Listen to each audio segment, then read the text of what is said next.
Alright, here is how we do the subtraction. Now I'm doing this type of subtraction where two see here where two knit stitches becoming one here and then another one is here. Okay, I already did some fabric. I started some fabric, and let's say I would knit a few stitches, and somewhere in the middle I want to do subtraction. Okay, let's see this coming stitches like this 1 2 3 I want to convert into one stitch.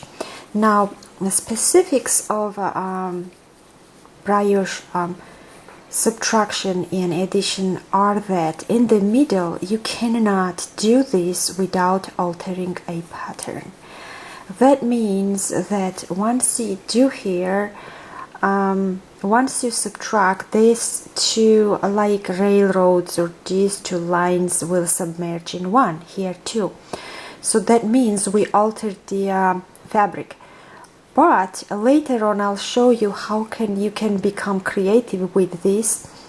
So, but at this point I wanted to just make the point that without changing, altering the look of the English rib or English elastic, we cannot simply make any subtraction or any addition, which actually I don't think is really a bad thing, because it gives us an opportunity to be more creative and then to create more textures. So for instance, this stitch, I remember my grandmother used to do subtract when she used to do sleeve. Okay, and then she needed to come down, and then sleeve would get smaller and smaller towards the wrist, and then that's how she would do subtraction underneath of the sleeve. I thought it was an ingenious idea. Okay, that's from who I learned actually this subtraction. It was my grandmother. I learned addition from my father's oldest sister. She's not alive anymore. She's in a very good place with God. But I'll show you what I mean later. I love this subtraction and addition because this gives us a chance to become creative and create more and more nice patterns. Okay. This is what I'm creating right now. I'm trying to submerge these three stitches into one.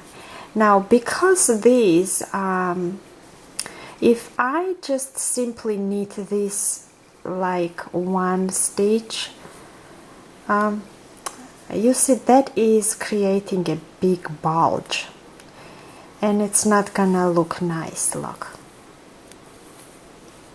See that? It's going to look ugly, like not really. I don't like this.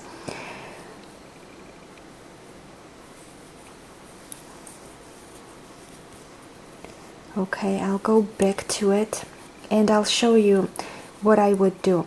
Now I will knit, see I have one yarn over and one knit stitch. Okay, I knitted this one, I moved this towards the right needle. Temporarily I will move the purl stitch also on the right needle, and now here I also will knit this yarn over. So basically I am left with 3 nice and clean stitches. Okay, now this will give me really good chance to do a much neater and cleaner subtraction. Now I'll take this middle stitch and then I'll do this here, and then I'll take this stitch and then I'll do that here. So I slip that over to the on one another. Now see, I got nice and a neat submerge of 2 knit stitches. Okay, and I simply will continue with my knitting. So this, at this point I will do knit stitch, and this will be yarn over, and I'll do here knit stitch, and I'm going to show you one more time how I did this previous stitch. Okay, I knit yarn over on the purl, and let's do it here again. Let's repeat what we've done previously. Okay, I need to knit this one because excuse me, we need to submerge these 1, 2, 3 stitches. So I knitted this one.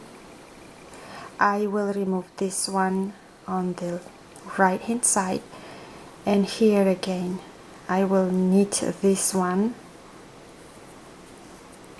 Okay, so I again ended up having very nice neat and clean stitches instead of having a bulge. Okay, now as you saw, I moved all the 3 stitches on the left needle, and now that's what I will do.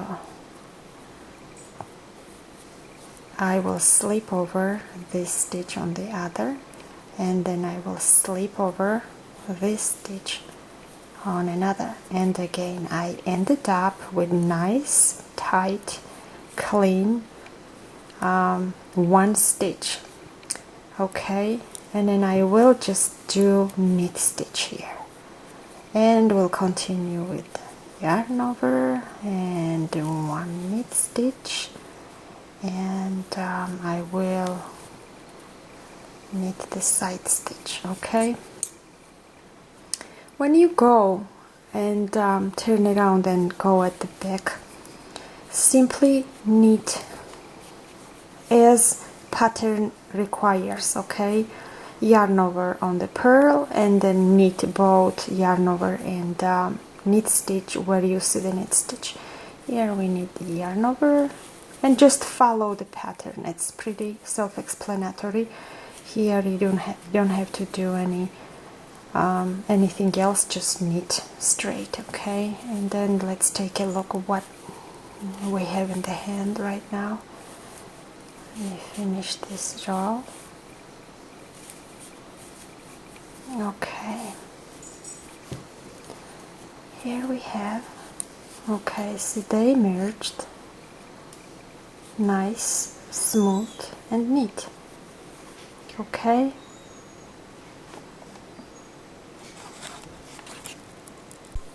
all right, I missed something that I didn't tell you in previous video. When we do this subtraction here, we can do this way as well. Okay, let's say I want to subtract the same way as some other stitches. Let's say I would like to do this here. See, here we have we ended up with the little holes. Okay, so to eliminate that, some people may like it, but let me show you how we do the how we try to keep less holes here. Now I did again the same thing. I knitted the this stitch. I'm gonna knit this stitch as well here, because I'm gonna submerge these 3 stitches, this and that, and oops,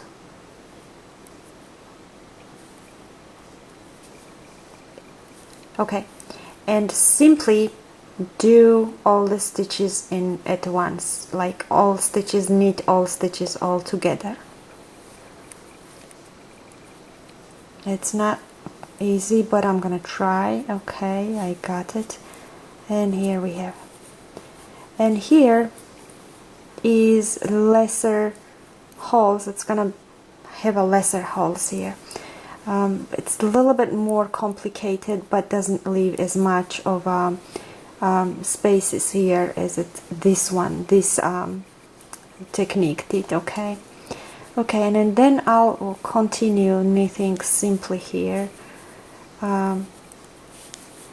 following my pattern. And when we get to the back, again here we do have to follow the pattern, nothing special here. Okay,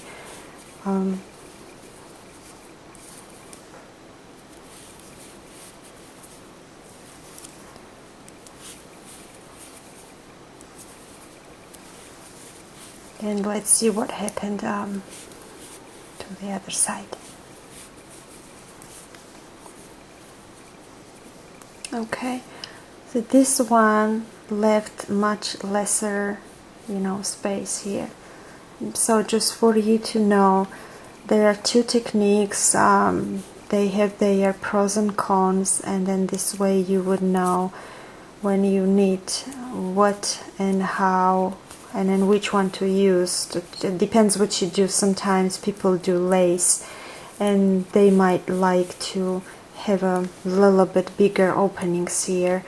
But if you just simply want to continue knitting the brioche, and then you just simply want to have the similar look, like like elastic, like knits and purls. So this one actually gave us a more tighter look to compare to these two. Okay, well, now you know how to do it, and then you can use it for your advantage.